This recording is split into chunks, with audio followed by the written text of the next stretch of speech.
Hi, everybody. I'm Diane Brady. I am here with Sheena Iyengar, who is a professor of business at Columbia Business School.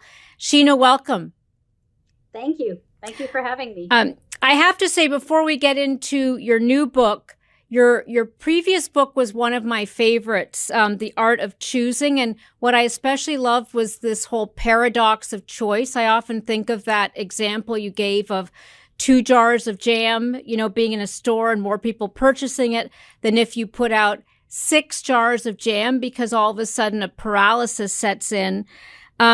Is there a natural segue between what you have been talking about in that realm and this book, Think Bigger, the Innovation Method? I know there's an element of choice in there, but curious to know if there's if one flows from the other. I still remember coming on that stage years ago, and you were there, and I was really nervous because it was one of my first talks as the book came out. And I remember you gave such a beautiful introduction, and that room was packed. So thank you. It was actually wonderful to go to Bloomberg. Yes, it was. It was when I was at Bloomberg, and and I think it just really resonated with people because we've always assumed more choice is better, and it's not. I think that's now part of the cultural mindset that we've absorbed. That idea from your TED Talk, from your book. Now you've got Think Bigger. I know that the pandemic was part of an inspiration for it, but I'm curious how it links to your academic work too.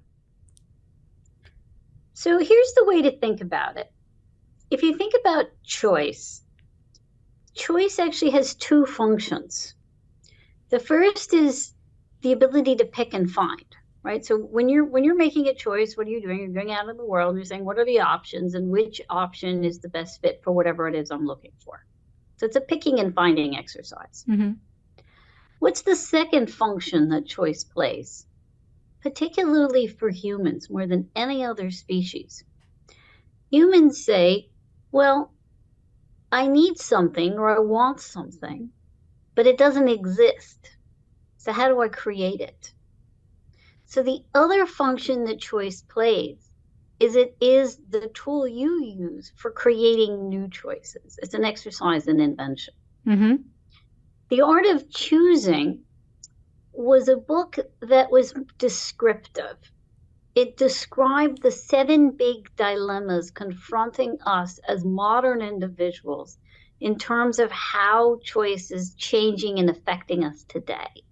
So cultural differences, the misinformation / illusion of choice problem, the paradox or too much choice, paradox of choice or choice overload problem, the very, very difficult choices around quality versus quantity of life decisions.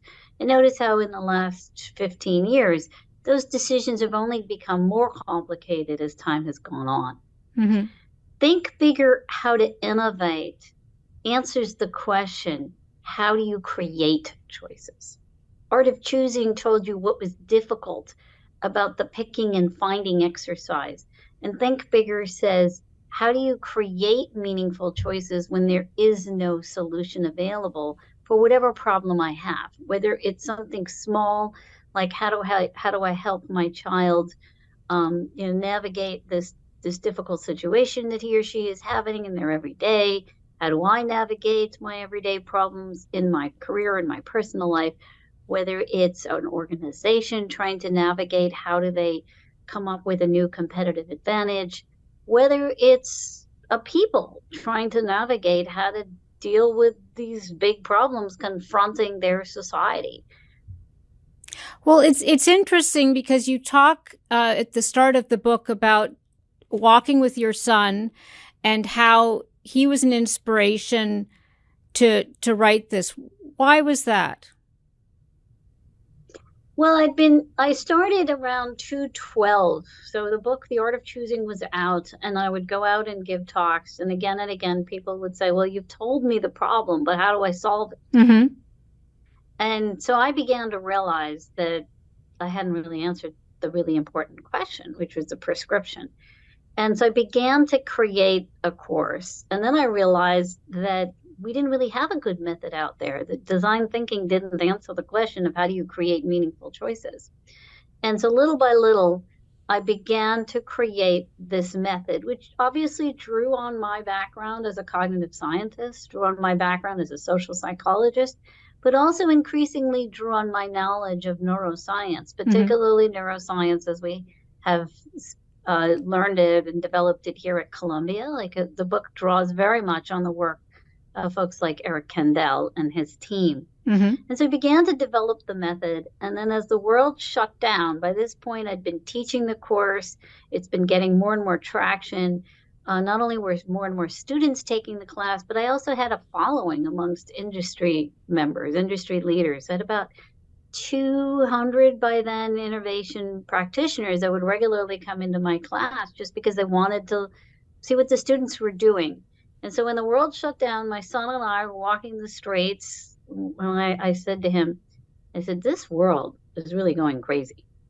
It's going to be up to you, your generation, to save this world and make it a better place. That doesn't always go over well. And my son was 13 at the time. Right. And he's like, well, maybe you should just write your book finally, think bigger. And so I decided to write the book and I thought I could write it in 6 months. That never happens. Our ability to predict doesn't really work out.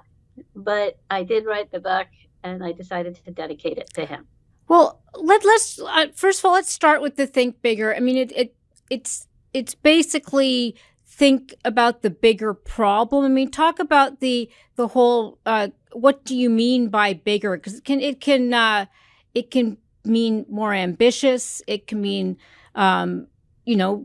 you're tackling a piece of what really is a bigger whole. I mean, how do you think about it and define it? So Think Bigger is a prescriptive book, right? Whereas The Art of Choosing was descriptive. Yep. Think Bigger is prescriptive. It does give people a framework and a toolkit. In order to think big, we often tell people think big or think out of the box. What does that mean? That's like way up there. So in order to think big, you have to start by thinking bigger. That's the sort of motto that I give on the very first day of class. And yes, you're correct. It starts by defining the problem in a way that on the one hand has an eye towards how to scale, how to think about the future, but at the same time is defining a problem that is, with today's knowledge and know-how, solvable. So as Einstein once said, if I had an hour to save the planet, I would spend the first 55 minutes thinking about the problem and the last 5 minutes thinking about the solution. So you're right to say that it starts with really thinking about what exactly is that problem. Because about 72% of companies, when they get a team together to create a new vision or strategy or a new product launch, they fail. And they fail because halfway through the process, they realize that they actually generated a solution for an entirely different problem because they didn't spend the time and the thought necessary to defining the problem in a way that's actually in line with what their needs and wants are. Right.